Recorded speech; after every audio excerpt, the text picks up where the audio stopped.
देश के सबसे पसंदीदा डिबेट शो देश की बहस में मैं दीपक चौरसिया अपने तमाम दर्शकों और पैनलिस्ट का सादर वंदन करता हूं, अभिनंदन करता हूं, नमस्कार करता हूं।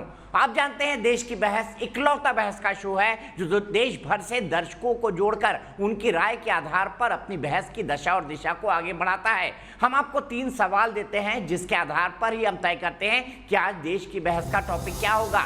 और आज देश की बहस की टॉपिक के लिए हमने आपको 3 सवाल दिए थे, लेकिन आज का सबसे प्रमुख मुद्दा जिसे आपने चुना है वो है प्रधानमंत्री का बड़ा संबोधन, जिसमें उन्होंने 2 बड़े ऐलान किए हैं। इन 2 बड़े ऐलानों के बारे में हम विश्लेषण करेंगे, हम चर्चा करेंगे, हम बहस करेंगे कि प्रधानमंत्री के इस बड़े फैसलों के बाद एक सबको फ्री वैक्सीन का अधिकार और दूसरा 80 करोड़ लोगों को नवंबर यानी दीपावली तक मुफ्त अनाज, इन दोनों का हम विश्लेषण करेंगे, हम इस पर बात करेंगे। प्रधानमंत्री नरेंद्र मोदी ने आज इस साल में दूसरी बार देश को संबोधित किया। अपने 32 मिनट के संबोधन में प्रधानमंत्री नरेंद्र मोदी ने 2 महत्वपूर्ण घोषणाएं की। उन्होंने कहा कि वैक्सीन का 75% खर्चा केंद्र सरकार उठाएगी, राज्यों को सिर्फ टीका लगाना है, राज्यों को पैसा नहीं खर्च करना, केंद्र वैक्सीन को प्रोक्योर करेगा और उसके बाद राज्यों को आगे देगा ताकि वो निःशुल्क टीकाकरण कर सके। लेकिन अगर आप अपने पसंदीदा अस्पताल या डॉक्टर के पास टीका लगवाना चाहते हैं तो ऐसी 25% वैक्सीन प्राइवेट अस्पतालों को दी जाएगी,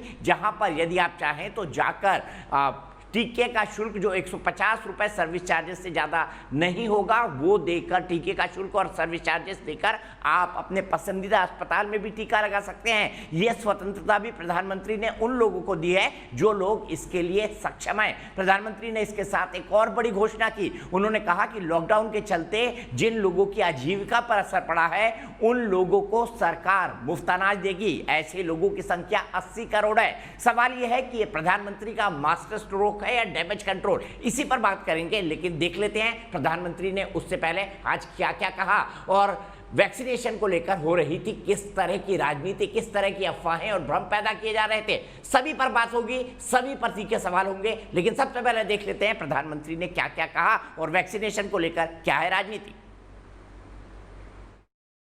सभी देशवासियों के लिए भारत सरकार ही मुफ्त वैक्सीन उपलब्ध करवाएगी। सरकार ने फैसला लिया है कि प्रधानमंत्री गरीब कल्याण अन्न योजना को अब दीपावली तक आगे बढ़ाया जाएगा। प्रधानमंत्री नरेंद्र मोदी ने एक बार फिर कोरोना काल में 2 बड़े ऐलान कर देश को राहत देने का काम किया है। वैक्सीन हमारे लिए सुरक्षा कवच की तरह है। जी हां, पहले तो उन्होंने उन आशंकाओं को पूर्ण विराम दिया जिसमें वैक्सीन को लेकर विपक्ष और गैर बीजेपी राज्य लगातार आशंकाएं जता रहे थे। 21 जून सोमवार से देश के हर राज्य में 18 वर्ष से ऊपर की उम्र के सभी नागरिकों के लिए भारत सरकार राज्यों को मुफ्त वैक्सीन मुहैया कराएगी। साथ ही देश के हर कमजोर और गरीब नागरिक को दिवाली तक पेट भरने का पूरा इंतजाम किया। महामारी के इस समय में सरकार गरीब की हर जरूरत के साथ उसका साथी बनकर खड़ी है। विपक्षियों ने प्रधानमंत्री के बड़े ऐलान पर अपने ही अंदाज में प्रतिक्रिया दी है। हर भारतीय की वैक्सीनेशन की जिम्मेवारी अधूरे तरीके से ही सही मोदी सरकार ने उसे पार्शली माना तो सही, देर आई लेकिन दुरुस्त आई बात। आज ही समाजवादी पार्टी के संरक्षक मुलायम सिंह यादव ने वैक्सीन लगवाई है। गौरतलब है कि एसपी अध्यक्ष अखिलेश यादव वैक्सीन की आलोचना करते रहे हैं। मैं तो नहीं लगवाऊंगा अभी वैक्सीन, मैंने अपनी बात कह दी और वो भी बीजेपी लगाएगी उसका भरोसा करूंगा मैं? अरे जाओ भाई, अरे अपनी सरकार आएगी सबको फ्री वैक्सीन लगेगी। खास बात यह है कि दिसंबर 2021 तक 216 करोड़ वैक्सीन का लक्ष्य भी मोदी सरकार ने रखा है। देश की बहस में चर्चा है कि प्रधानमंत्री ने सधे हुए और संयमित अंदाज में पूरे विपक्ष को तो जवाब दिया ही, साथ ही देश के हर नागरिक को भरोसा दिलाया कि नियत साफ हो तो इतनी बड़ी आपदा से भी पार पाया जा सकता है। आपको पता है देश की बहस में हम एक सवाल पूछते हैं, तो आज का सवाल देख लेते हैं, उस पर अपनी राय बनाइए, हाँ या ना में जवाब देखिए। देखिए आज ग्राफिक में क्या है आपके लिए सवाल।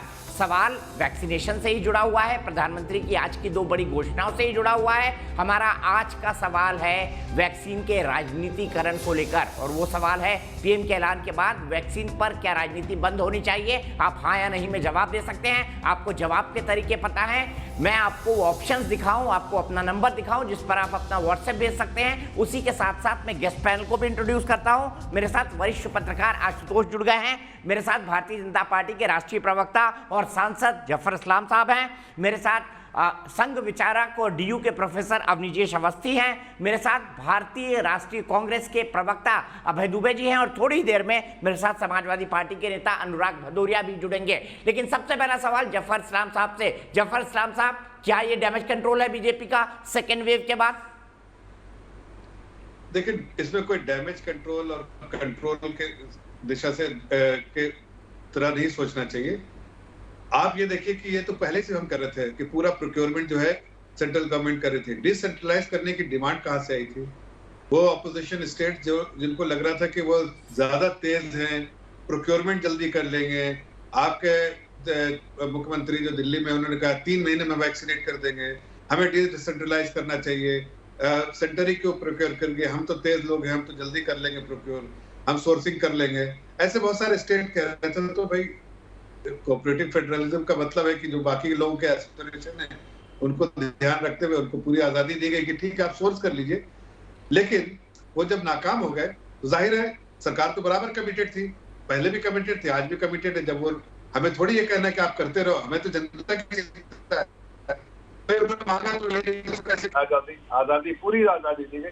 जब वो नाकाम हुए तो हम फिर से वापस जैसे कमिटेड थे वैसे कमिटेड है। हम कमिटेड थे, हमें नहीं करने पर मजबूर किया गया था ऑपोजिशन स्टेट को। आप देखिए अभी जैसे राहुल गांधी जी ने 20 तारीख को ट्वीट किया कि ज्यादा से ज्यादा फ्लेक्सिबिलिटी जो है वो देना चाहिए स्टेट को, तो स्टेट को दे दी गई फ्लेक्सिबिलिटी। अब स्टेट नाकामयाब हुई तो उसके लिए स्टेट जिम्मेदार है, लेकिन सेंटर तो पहले से भी कमिटेड थे, आज भी। अब देखिए कांग्रेस से अलग अलग लोग अलग अलग बात करते हैं। कांग्रेस के जो छत्तीसगढ़ के जो हेल्थ मिनिस्टर है उनकी आप बात सुनिए, और उन्होंने कहा कि पहले की पॉलिसी सही थी। आज जो कांग्रेस के महागाड़ी की सरकार जो है वहां पर महाराष्ट्र में, उसके सुन लीजिए। आप जरा देखिए पंजाब में वो वैक्सीन बेच रहे हैं, उस पर इतना बड़ा घोटाला कर रहे हैं, और आप राजस्थान में वैक्सीन को वेस्ट कर रहे हैं। अब ऐसे थोड़ी होता है। और बाद में जो इनका कोशिश है कि राहुल गांधी रोज सुबह नकारात्मक पॉलिसी करे, सुबह सुबह उठे नेगेटिव ट्वीट कर दे, बहना को भी बोले नेगेटिव ट्वीट कर दो, और पूरे पर उनकी जो पार्टी के लोग हैं उछलते कूदते नेगेटिव ट्वीट करते रहते हैं। भाई हमारी भी साथ लड़ना पड़ता है। ये पूरे 100 साल में पहली बार ऐसी चीज जो ना तो साइंटिस्ट ने ना तो मॉडर्न वर्ल्ड ने देखा था। ऐसे में पूरी दुनिया एक साथ लड़ रही है, पूरी दुनिया हमारे साथ खड़ी हुई है, लेकिन देश की जनता खड़ी हुई है। लेकिन कौन नहीं खड़ा है? ऑपोजिशन, वो अलग अलग खड़ा है, उनको राजनीति करनी चमकाइए राजनीति।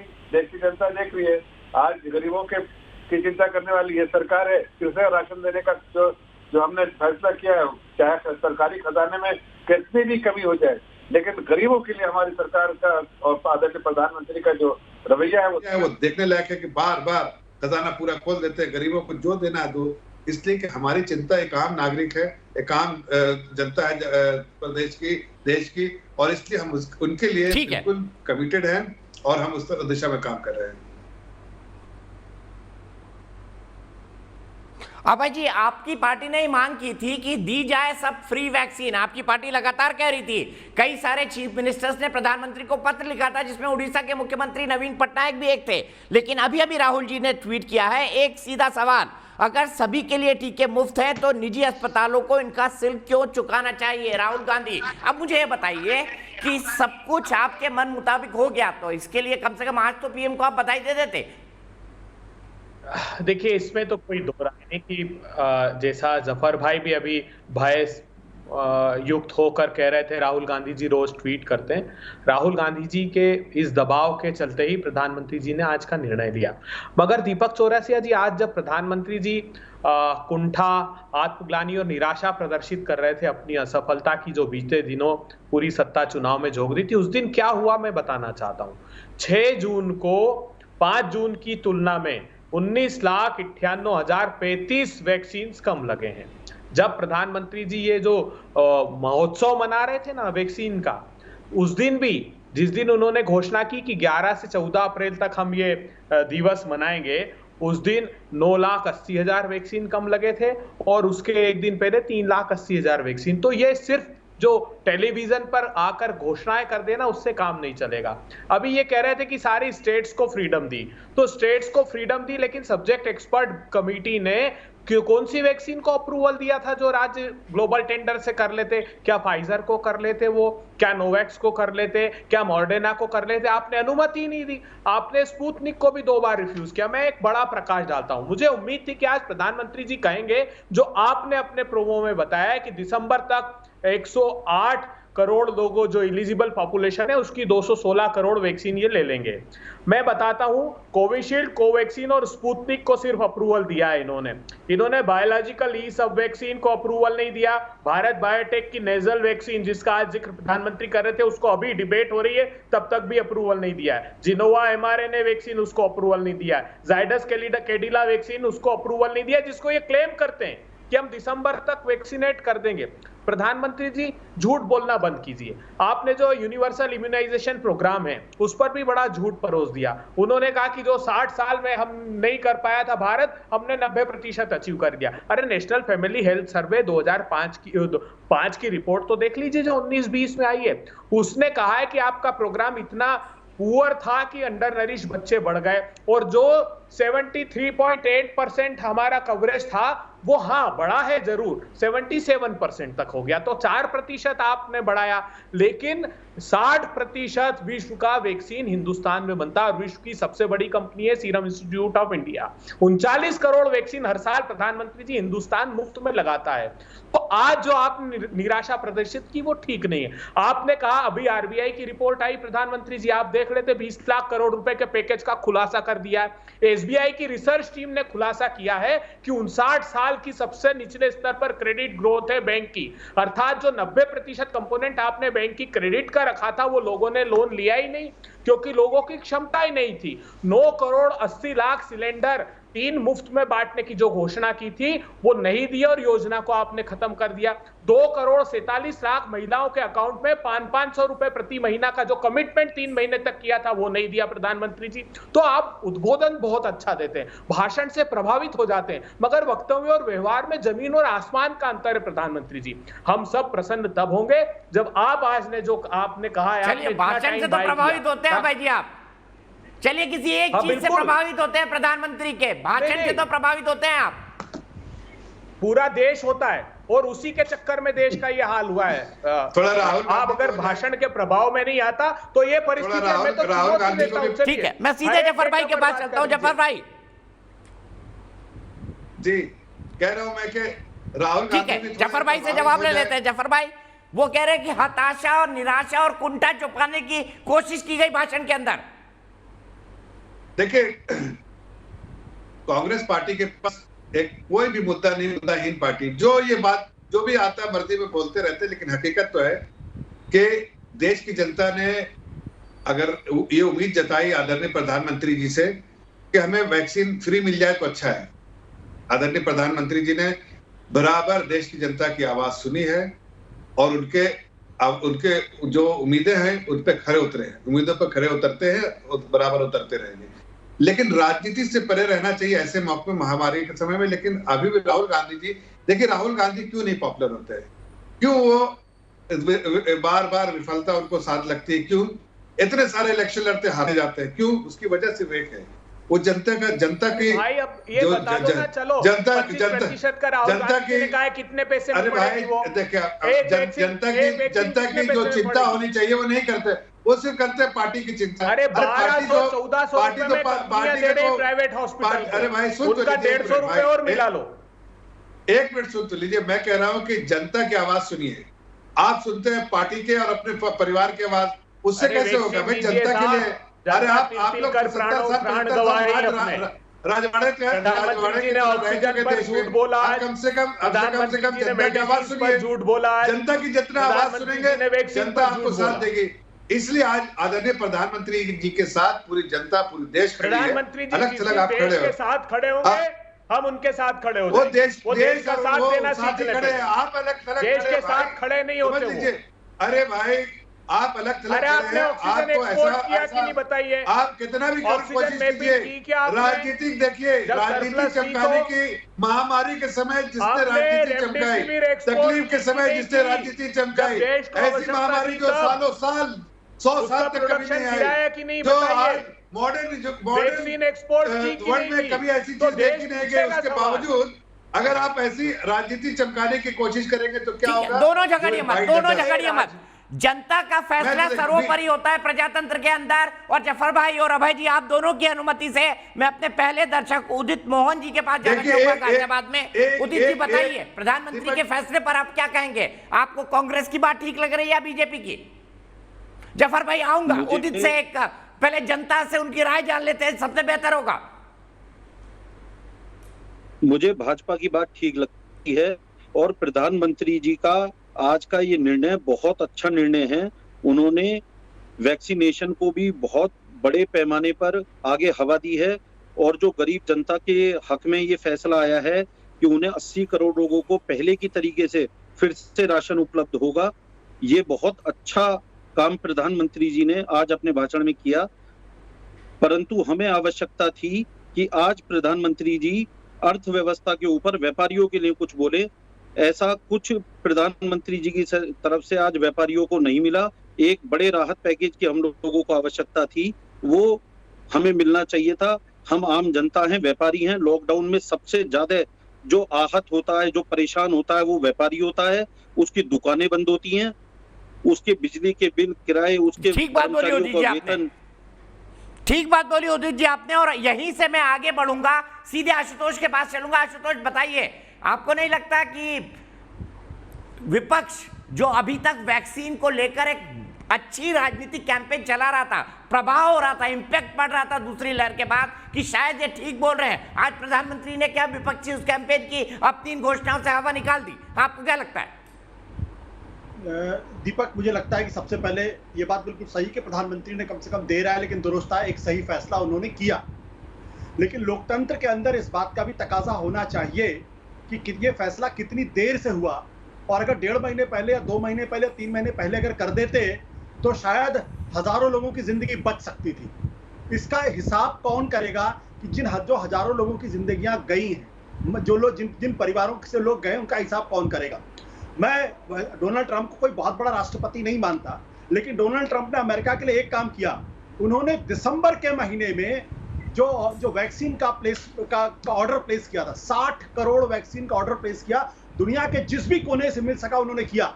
और भारत वैक्सीन का सुपर पावर हुआ करता है। इसको ध्यान रखिएगा, भारत वैक्सीन का सुपर पावर है।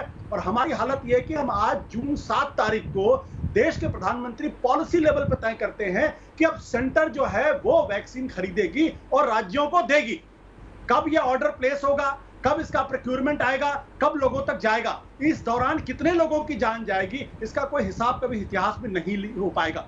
दूसरी बात मैं कहना चाहता हूं कि सुप्रीम कोर्ट ने जिस तरीके से केंद्र सरकार की धज्जियां उड़ाई है, सुप्रीम कोर्ट ने भारत की वैक्सीन पॉलिसी के बारे में साफ तौर पे कहा, न तो नीति है न ही विजन है।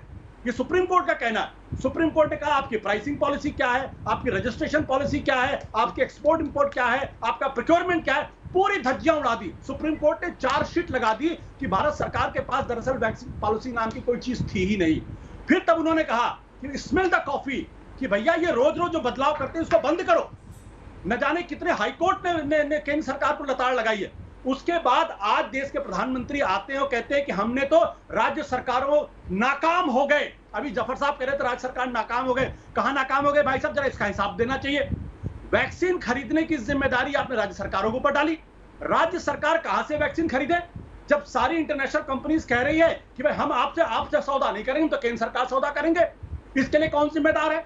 1.5 महीने पहले पता न जाने कौन लोग हैं जो प्रधानमंत्री को गलत सलाहें देते हैं, गलत नीतियां उनसे बनवाते हैं। इन 1.5 महीनों में जिन लोगों की जानें गई हैं उसका हिसाब कभी नहीं दिया जाएगा।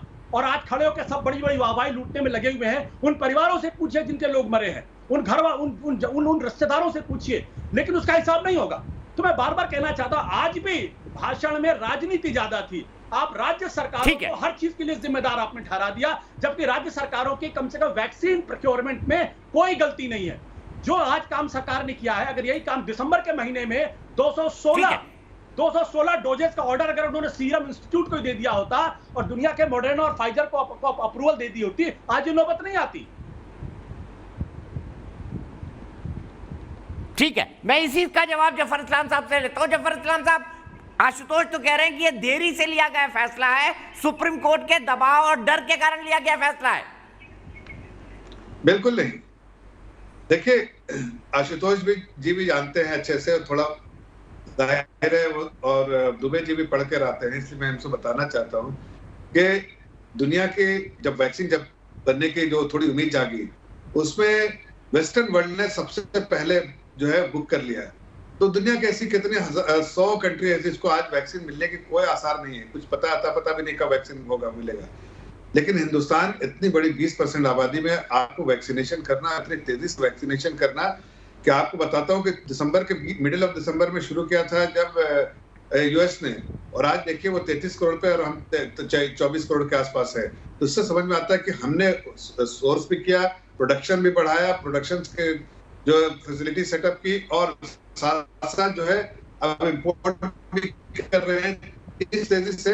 तो कोई देर हमारे तरफ से कोई देर नहीं हुआ। लेकिन ये जरूर है कि जो लोग ऐसी बातें करते थे कि वैक्सीन लगाएंगे, ये बीजेपी के वैक्सीन है, जो हेजिटेंसी जो बार बार बढ़ा रहे थे, उनको कहीं ना कहीं पूरे तौर पर एक्सपोज हो गए। इसलिए कि देश की जनता को तो हम सुरक्षित करना मेरा फर्ज है और करेंगे। इस साल के आखिर तक जितने प्रोडक्शन शेड्यूल बने हुए हैं, जिसकी जानकारी कुछ है और नहीं है तो मैं दे भी सकता हूँ, कि उसके हिसाब से जो है हम कंफर्टेबली जो है इस बार दिसंबर तक सारे देश की जनता को जो है वैक्सीनेट कर लेंगे। जफर इस्लाम को करेक्ट करना चाहता हूं। अभय दुबे जी, भावना मूल जफर इस्लाम की यही है कि मोदी है तो मुमकिन है, वो कह रहे हैं, और आपको भी इंतजार करना चाहिए। अगर दिसंबर तक नहीं लगा पाएंगे तो खुद केंद्र सरकार एक्सपोज होगी। अभय दुबे जी, आशु मैं आ रहा हूं आपके पास। नहीं दीपक जी, ये प्रश्न एक्सपोज होने का नहीं है। देखिए, ये हमारी सबकी सामूहिक जिम्मेदारी और देश के नागरिकों के प्राणों की रक्षा का प्रश्न है। 70 करोड़ लोग इन्फेक्टेड हुए हैं, ये सीरोलॉजिकल सर्वे में पता लगा, और 42 लाख लोगों ने अपनी जानें गंवाई है, ये येल स्कूल ऑफ साइंस ने बताया है, ये disease for dynamics economic policy ने रिसर्च करके ये दोनों तीनों विश्वविद्यालय ना रिसर्च करके, जैसे आज का उदाहरण देता हूं मैं, गुजरात में इन लोगों ने 4000 डेथ बताई, जिस दौरान उन 71 डेज में दैनिक भास्कर ने स्मशान घाटों पर जाकर पता लगाया 1,23,000 लोग मरे। अहमदाबाद में अकेले एक महीने में एक ही शमशान घाट में 4000 लोगों की डेथ हुई, और ये पूरी स्टेट में बता रहे हैं। तो इस तरीके से एनालिसिस करने पर डेटा। लेकिन मैं एक बड़ा महत्वपूर्ण प्रश्न आपके सम्मुख रखता हूं। देखिए, यूके ने मई 2020 में एस्ट्राजेनिका से, जुलाई 2020 में फाइजर से, उसी प्रकार यूएस ने, यूरोपीय यूनियन ने, ब्राजील ने अगस्त सितंबर तक मैक्सिमम 2020 तक अपनी सारी वैक्सीन बुक कर दी थी, और पॉपुलेशन की 2 गुना। लेकिन हिंदुस्तान ने जनवरी 2021 में जो पहला ऑर्डर दिया वो 11 मिलियन का दिया कोविशील्ड का, और 5.5 मिलियन का दिया कोवैक्सीन का। अगर उस समय प्रधानमंत्री जी ऑर्डर ये ज्यादा दे देते तो वो अपना प्रोडक्शन रैंप अप कर लेते। फाइजर ने अप्लाई किया था, लेकिन इन्होंने उनको अनुमति नहीं दी, उसने अपनी एप्लीकेशन वापस ली। स्पुतनिक को 2 बार रिफ्यूज किया। तो दूरदर्शी निर्णय नहीं लिया प्रधानमंत्री जी ने। लेकिन जब इनको लगा कि अब ये वैक्सीन की उपलब्धता नहीं हो पाएगी तो हाथ खड़े कर दिए। वोट मांगने हर राज्य में गए, बाकी राज्यों को कह दिया आप व्यवस्था कीजिए। अरे व्यवस्था कीजिए तो सब्जेक्ट एक्सपर्ट ग्रुप की कमेटी तो केंद्र सरकार के अधीन थी। राज्यों को थोड़ी अधिकार आपने दिए थे कि वो फाइजर को अप्रूवल दे दे और उनसे ग्लोबल टेंडर में ले ले। नहीं, आपने नियोजित रूप से सिर्फ पूरी सत्ता चुनाव में झोंक दी। और हिंदुस्तान, प्रधानमंत्री जी ने कहा कि हमने मेडिसिन की व्यवस्था की। प्रधानमंत्री जी 38,80,000 का प्रोडक्शन था रेमडेसिविर का पर मंथ का, वो प्रोडक्शन घटा उस दौरान और एक्सपोर्ट किया, आपने इंटरवीन नहीं किया। 6 करोड़ 64 लाख वैक्सीन विदेशों में भेज दिए, आपने अभय जी, आंकड़े में आप एक्सपर्ट हैं, मैं काउंटर नहीं करूंगा। नहीं दीपक जी, देखिए मैं अभ्यस्त नहीं हूं झूठ बोलने का। ठीक है, मैं हर वो बात सच्ची रख रहा हूं। नहीं बोलूंगा उसके बारे में, लेकिन मैं अवनीजेश जी के पास चलता हूं। अवनीजेश जी, बताइए, क्या ये अदूरदर्शी निर्णय है? ये आरोप लगा रहे हैं अभय दुबे। दीपक जी, मैं किसी के बीच में नहीं बोलता और मैं अपेक्षा रखूंगा कि बीच में ना कोई बोले। आशुतोष ने अभी कहा कि राज्यों पर ये जबरदस्ती थोप दिया गया, उन पर जिम्मेदारी डाल दी गई कि वो अपना वैक्सीन का इंतजाम खुद करें। फरवरी के महीने से 24 फरवरी को ममता बनर्जी ने लेटर लिखा, जिसके बाद उन्होंने रिट्रेट किया और अप्रैल के महीने के तमाम लेटर्स 11 मुख्यमंत्री 11 अपोजिशन पार्टी के नेताओं के और लगातार 9 अप्रैल 12 अप्रैल 16 अप्रैल 18 अप्रैल आनंद शर्मा हो, राहुल गांधी हो, ममता बनर्जी हो और बाकी नेता हो, इन सब के ट्वीट आप देख लीजिए कि सेंटर होता कौन है, हमें देना, इसके हमें क्यों नहीं देते, हम करना चाहते हैं, हम करना चाहते हैं, हमें देते कि नहीं, स्वायत्तता क्यों नहीं देते, हमें खरीदने क्यों नहीं देना चाहते, हमें खरीदने क्यों नहीं देना चाहते। ये सच है कि नहीं है? तो ये जिम्मेदारी उन पर डाल दी गई या लोकतंत्र जिसकी दुहाई आशुतोष जी ने खूब उछल उछल करके दी यहाँ पर, उस लोकतंत्र और संघीय व्यवस्था के कारण विपक्षी पार्टियों और राज्य सरकारों की मांग को स्वीकार किया। आज किसी ने कहा कि देर आए दुरुस्त आए, देर आए दुरुस्त आए वाक्य ठीक है, लेकिन ये वाक्य उन लोगों के लिए है जिन्होंने पहले ये कह करके कि राज्यों को ये दिया जाए, स्वायत्तता दी जाए, और उसके बाद अब कहा कि नहीं ये सेंटर की जिम्मेदारी है, सेंटर ही दे। तो सेंटर ने दोनों बातें मानी, एक बात नहीं, पहली बात भी मानी और दूसरी बात भी मानी। बस एक बात मैं अभय दुबे जी से पूछना चाहता हूं और अपनी जानकारी के लिए पूछना चाहता हूं, और मैं सार्वजनिक रूप से पूछ रहा हूं कि बस एक बात बता दें कि वो जो एक वीडियो वायरल हो रहा है, मुझे लगता नहीं है कि वो सच होगा, जिसमें कमलनाथ जी एक कह रहे हैं कि मैंने एक मृत व्यक्ति से पूछा कि भाई तुम्हारी मृत्यु कैसे हुई, तो उसने बताया कि मेरी मृत्यु नकली रेमडेसिविर के इंजेक्शन से हुई है। क्या मृत व्यक्ति से कमलनाथ जी बात कर लेते हैं क्या? ये मैं जानना चाहता हूँ सार्वजनिक रूप से, क्योंकि वायरल हो रहा है, मुझे विश्वास नहीं होता, और सोशल मीडिया पर कई चीजें ऐसी चली जाती हैं जिसका विश्वास करना मुश्किल होता है। इसलिए मैं तुझसे ये सवाल जरूर लूंगा, लेकिन सीधे आशुतोष के पास चलता हूं। आशुतोष, ये मानना पड़ेगा कि पहले अपोजिशन ने ही कहा कि भाई केंद्र सब कुछ क्यों कर रहा है, ये स्टेट का सब्जेक्ट है हेल्थ। फिर उन्हीं राज्यों ने कहा, जब उनको दे दिया प्रधानमंत्री ने या केंद्र सरकार ने, तो उन्हीं राज्यों ने कहा कि भाई वैक्सीन केंद्र क्यों नहीं खरीद रहा है। तो ये तो वही हो गया ना, चिप भी मेरी, पद भी मेरी, सिक्का मेरे जेब में। दीपक, बड़े अफसोस के साथ कहना पड़ रहा है कि प्रधानमंत्री अपनी जिम्मेदारी से मुकर रहे हैं। अमेरिका के अंदर स्टेट गवर्नमेंट काउंसिल्स सबसे ज्यादा पावरफुल होती हैं, लेकिन डोनाल्ड ट्रंप ने मई के महीने में और अगस्त के महीने में और दिसंबर के महीने में दुनिया के सारे वैक्सीन उन्होंने खरीद कर अपने देश के लिए इकट्ठा कर लिए थे। वो भी कह सकते थे कि भाई कैलिफोर्निया स्टेट है, वो जाके खरीदे, हम हमारी क्या जिम्मेदारी। ये गलत तर्क है। वहां मांग नहीं की थी, इसलिए वहां स्टेट्स ने मांग नहीं की थी।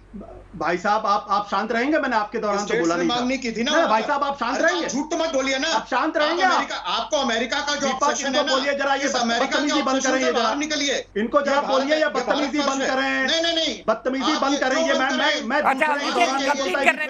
जिम्मेदारी बत्तमीजी बंद करें, ये बदतमीजी बंद करें, बदतमीजी बंद करें, ये बदतमीजी बंद करें। अविजेश, मैं हट जाऊंगा यहाँ से, मैं हट रहा हूँ। आशुतोष गुप्ता जी सुन लीजिए, वहां पर विपक्षी दलों ने ये मांग नहीं की, आप जाइए ना।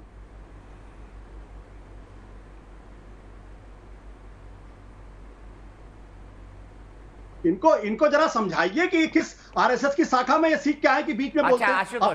नाराज मत होइए, वापस आइए, अपनी बात पूरी करिए। पहले इनको तमीज सीखनी चाहिए। अब दूसरे के बारे में कहते हैं मेरे बीच में बोले नहीं, और अपने दूसरों के बीच में टपर बोलने किसने सिखाया इनको? किस आरएसएस की शाखा में सीख के आएंगे? वहां पे कहा था कि ये ट्रम्प की वैक्सीन है। इनको बोलिए जरा शांत रहे। प्लीज इनको बोलिए शांत रहिए। आप दोनों इंटेलेक्चुअल हैं, बुद्धिजीवी हैं, ये भी बताएं। नहीं, झगड़िए मत प्लीज। ये बदतमीजी करते हैं, ये बदतमीजी करते हैं। इनको बोलिए कहां से, कहां आप चुप रहेंगे, आप चुप रहेंगे, आप बदतमीजी नहीं करते। दीपक, अगर ये मुझे बोलने नहीं देंगे, मैं आपकी डिबेट में नहीं बैठूंगा। समग्रता में लीजिए। नहीं, मैं आपकी डिबेट में नहीं बैठता हूं, मैं उठ जा रहा हूं। समग्रता में। अच्छा, अवनीजय जी प्लीज रिक्वेस्ट कर रहा हूं, उनको कंप्लीट करने दें, रिक्वेस्ट कर रहा हूं अवनीजय जी।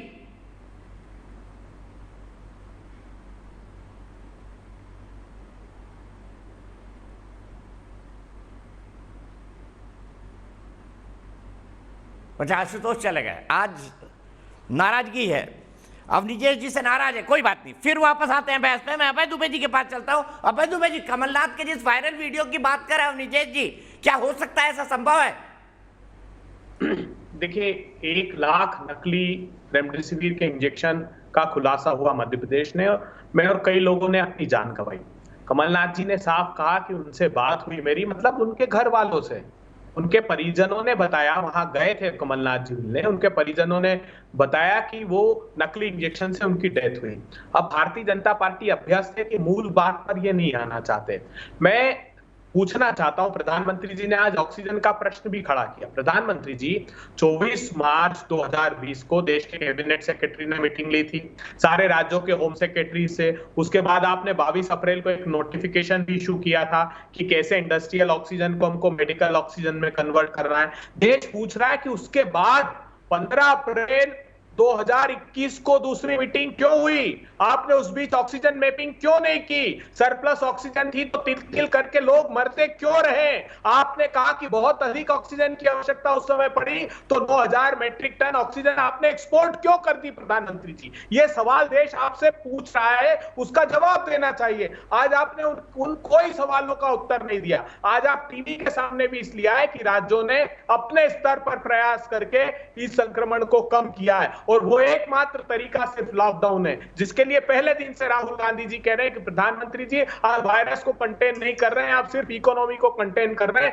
हेल्थ का इंफ्रास्ट्रक्चर बढ़ाइए और गरीब अंतिम पंक्ति में खड़े हुए लोगों को 5-6 हजार रुपए महीना देना प्रारंभ कीजिए, नहीं तो इकोनॉमी रिवाइव नहीं हो पाएगी। और आज वही हुआ है। इकोनॉमिकली भी हिंदुस्तान गर्त में चले गया और लाखों लोगों ने अपने प्राण आप लोगों की नाकामी की वजह से हिंदुस्तान में गवा दिए।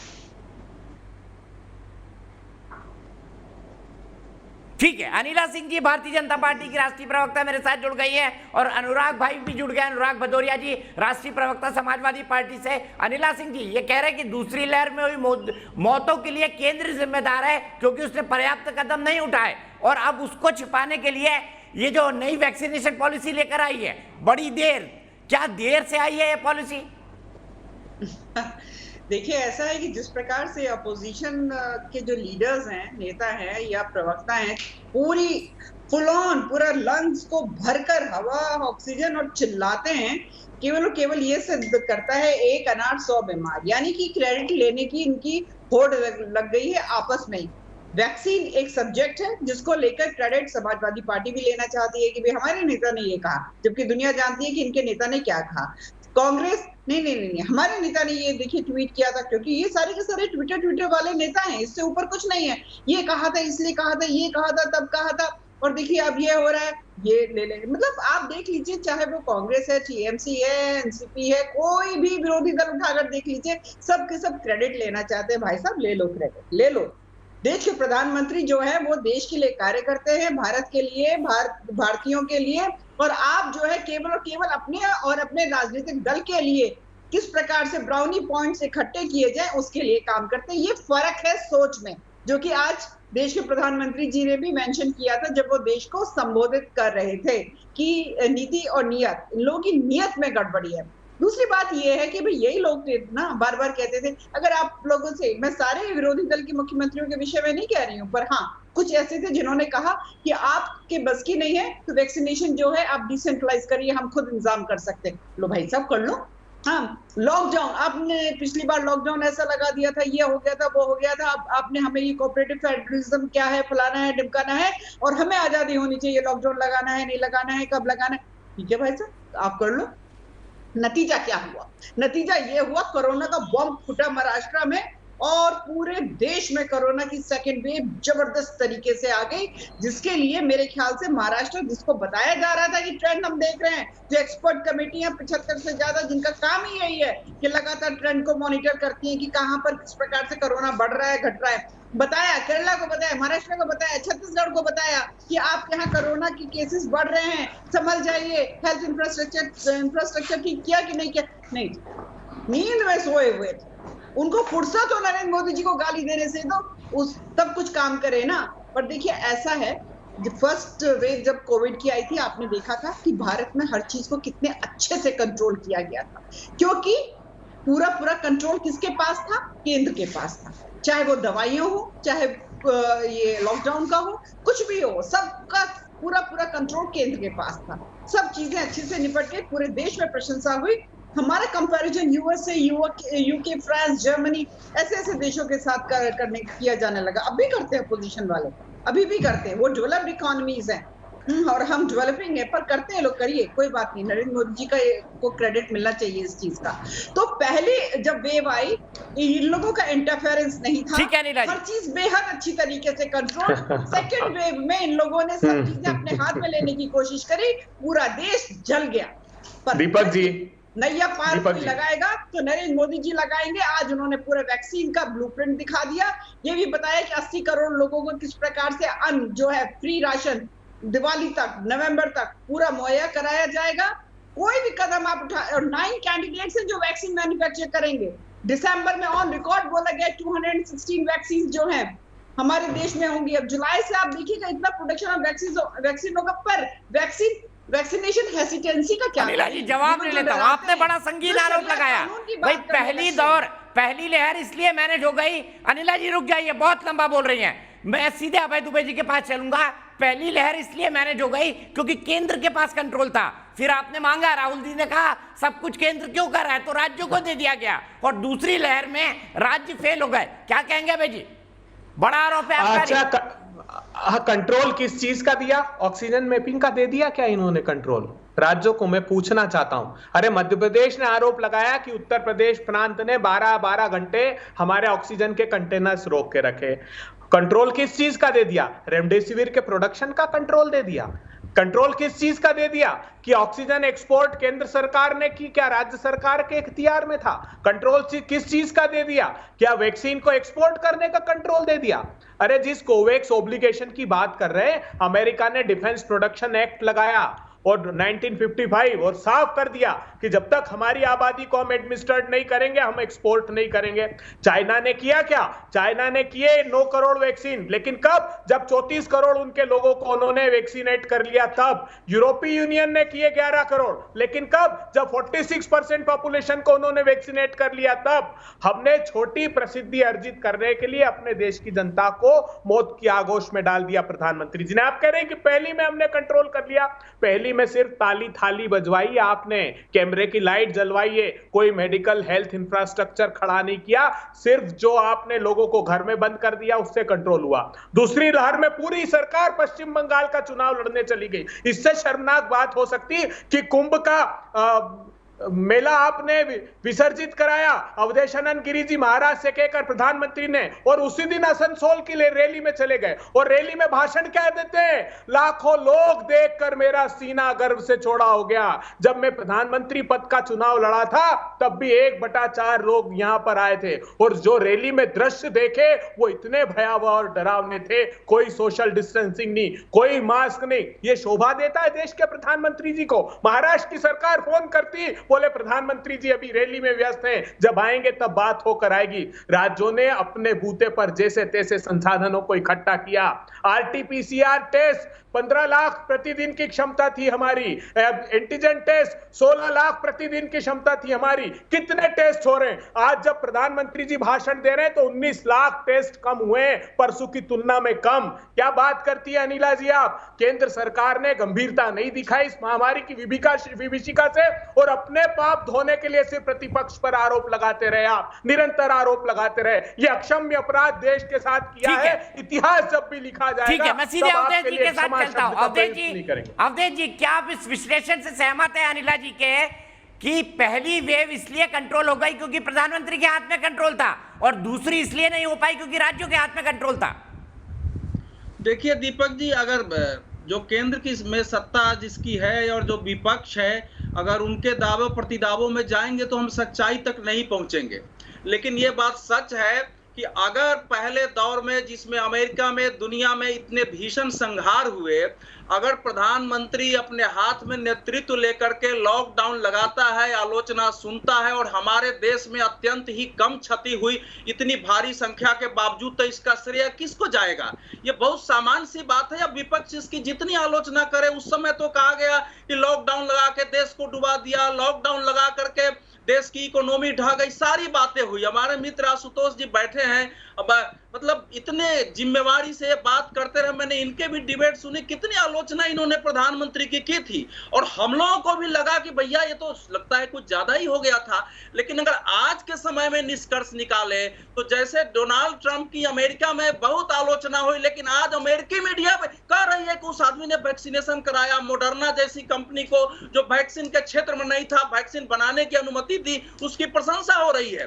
तो वही हालत नरेंद्र मोदी की थी। लेकिन दूसरी बात जो मैं जिसकी ओर इशारा करना चाह रहा हूं, हमारे दूसरे जो है साथी अपने अभय दुबे जी बता रहे थे, जरा मैं एक दो चीज जरा कोट कर देता हूं। मैं करता नहीं हूं लेकिन मुझे थोड़ा तकलीफ है इसलिए कोट कर दे रहा हूं। 9 अप्रैल को राहुल गांधी जी ने प्रधानमंत्री को पत्र लिख के कहा कि राज्य सरकारों को अत्यधिक पावर वैक्सीन खरीद में मिलनी चाहिए। केंद्रीकरण जो है घातक प्रवृत्ति है। अंग्रेजी में लेटर है, पूरा लेटर मेरे हाथ में है। 7 अप्रैल को उन्होंने वैक्सीनेशन फॉर ऑल की मांग की थी। अब आगे आइए, आनंद शर्मा ने विपक्षी नेताओं का प्रतिनिधित्व करते हुए कहा कि we are a federal country, health is a state issue, the epidemic is separate, but when it comes to healthcare, the center cannot control, the center is not constitutionally mandated to set. अब उसके बाद सोनिया गांधी का भी इसमें आ रहा है कि उन्होंने लिखा कि भैया डिसेंट्रलाइजेशन होना चाहिए। लेकिन जब डिसेंट्रलाइजेशन हो गया तो सोनिया जी पत्र लिखती हैं कि भैया ये तो केंद्र ने अपना अधिकार छोड़ दिया।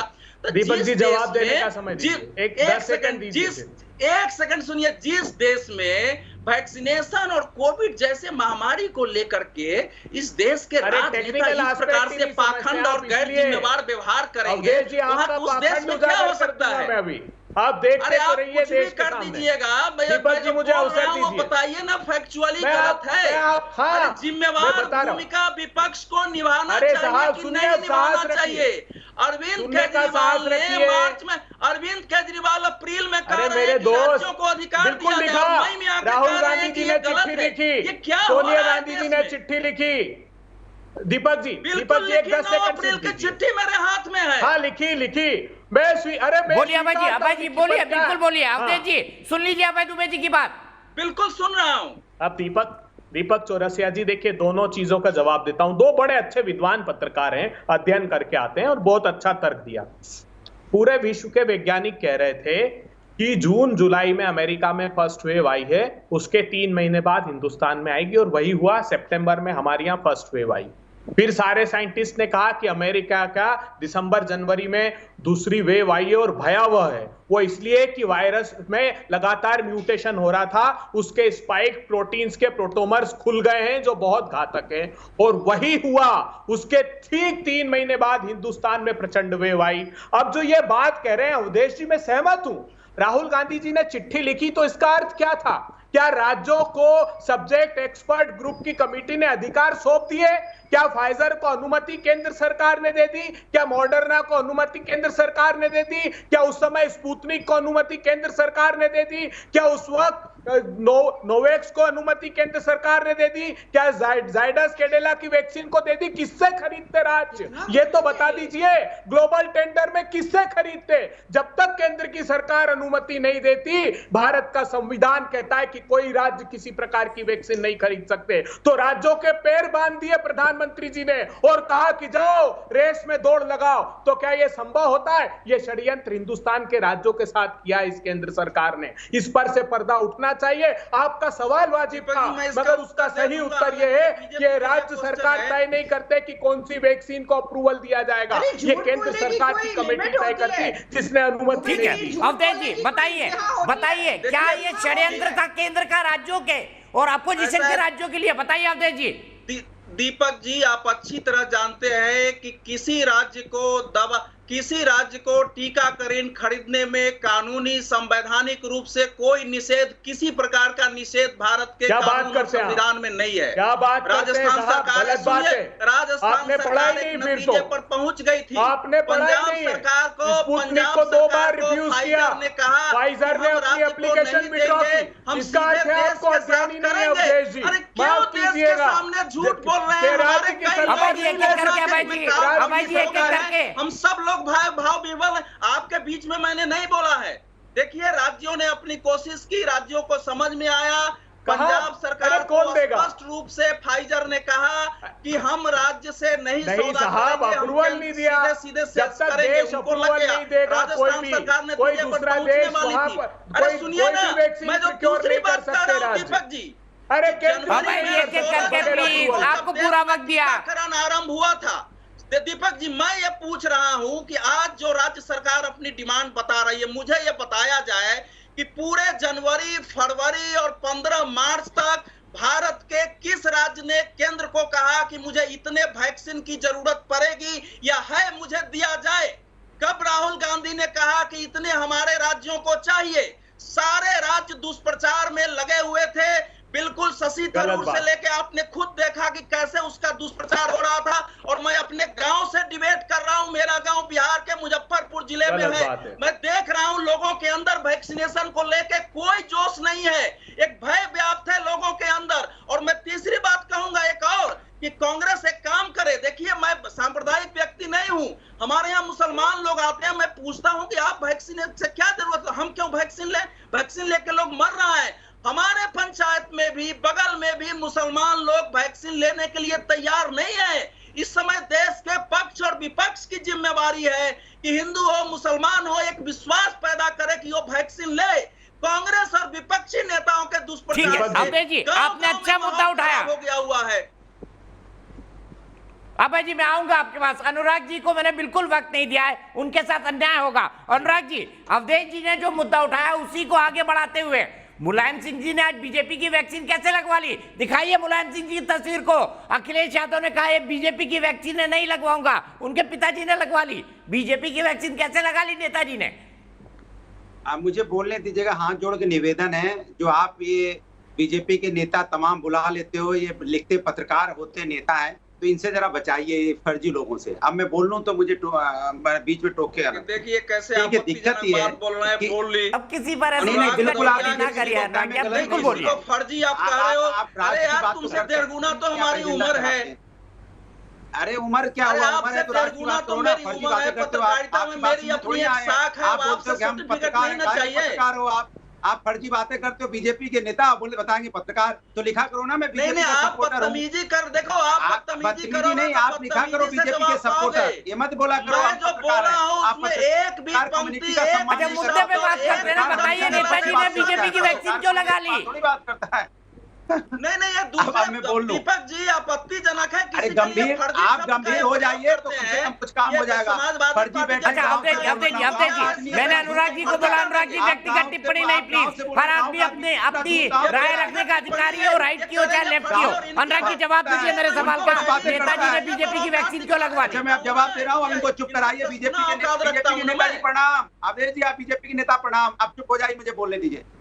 देखिए, नहीं, आप शब्द प्रयोग करो सोच समझ के। मैंने आपको कभी अरे बीजेपी के नेता प्रणाम, नेताजी प्रणाम। आप मुझे बोलने दो, प्रणाम कर लिया, नेताजी बोल दिया। तो आप फर्जी शब्द क्यों प्रयोग करते हो? आप किसी को कहीं मिल जाएगी।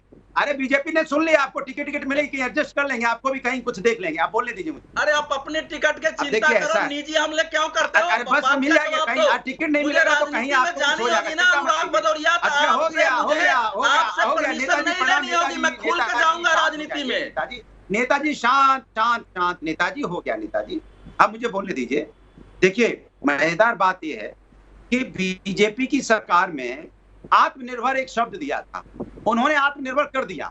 ये जनता कोरोना काल में एक दूसरे की मदद कर रही थी, सरकार ने कोई मदद नहीं की। एक सिलेंडर के लिए लोग एक दूसरे की मदद करने में लगे थे। जो समाज के अंदर सक्षम थे, जो मदद कर सकते थे, वो एक दूसरे की जान बचाने में लगे थे। और कुछ नहीं किया, सरकार एक सिलेंडर तक नहीं दे पाई। एक सिलेंडर तक नहीं, लोगों की जान निकल गई, आत्मा घुट गई, लेकिन सरकार कोई मदद नहीं कर पाई। तब तो कोई नहीं आया नेता।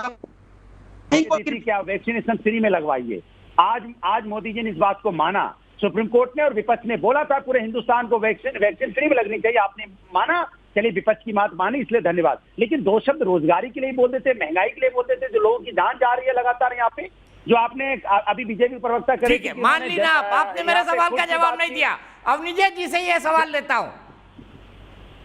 नहीं, अग्नेश वो फिर अनुराग भाई, अब निजय जी से पूछ लेता हूँ। नेताजी ने बीजेपी की वैक्सीन क्यों लगवाई? अब निजय जी थोड़ा टाइम दे दो। अगर मुझे टाइम दे देंगे तो अच्छा रहेगा। मैं अपनी बात कह रहा हूँ, इतनी देर मैंने सुना है, मैंने चलिए 30 सेकंड और ले लीजिए, 30 सेकंड और ले लीजिए, 30 सेकंड और ले लीजिए, कोई दिक्कत नहीं, मुझे दे दीजिए। हाँ, देखिए, दिक्कत यह है कि भारतीय जनता ऐसा लग रहा था कि प्रधानमंत्री जी तो बंगाल के चुनाव में थे नहीं कहीं, वो गए नहीं थे, उनको पता ही नहीं है कि रैली वैली क्या होती है। हमेशा 2 गज दूरी, मास्क जरूरी की बातें हो रही थी और आज अलग बातें हो रही थी। तो मुझे समझ में नहीं आया कि भारतीय जनता पार्टी किस तरह की बातें कर रही है। मैंने पहले तो वहां भीड़ जुटाई, भीड़ जुटाने के बाद यहाँ कोरोना फैला है, पंचायती चुनाव हुए, कोरोना से लोगों की मौतें होगी, हमारे आपके रिश्तेदार मर गए। और इंसान, चुनाव तो आते जाते रहेंगे, प्रधानमंत्री जी, मुख्यमंत्री जी, चुनाव आएंगे जाएंगे, इंसान चला गया वो वापस नहीं आएगा। जिसका बाप चला गया वो वापस बेटे को नहीं मिलेगा, जिसका बेटा चला गया वापस नहीं आएगा। हमारी आपकी राजनीति चलती रहेगी। आप हम पे आरोप लगाओगे, हम आप पे आरोप लगाएंगे। आज कुछ आप चुनाव की बात कर रहे हैं, आप नहीं गए थे साइकिल चलाने कोलकाता, आप नहीं गए थे क्या ममता के प्रचार में? क्या बात करते हैं, अपनी बात भूल जाते हैं। डीजल पेट्रोल की महंगाई हो रही है। 30 सेकंड हो गए तो मैं भी बोल लूं। चर्चा नहीं, मतलब और मैं कह रहा हूँ 60-70 साल पहले मैं अवनीश जी आपसे ही शुरुआत करूंगा, लेकिन ब्रेक के बाद, ब्रेक के लिए रुकना है, ब्रेक के बाद आता हूं।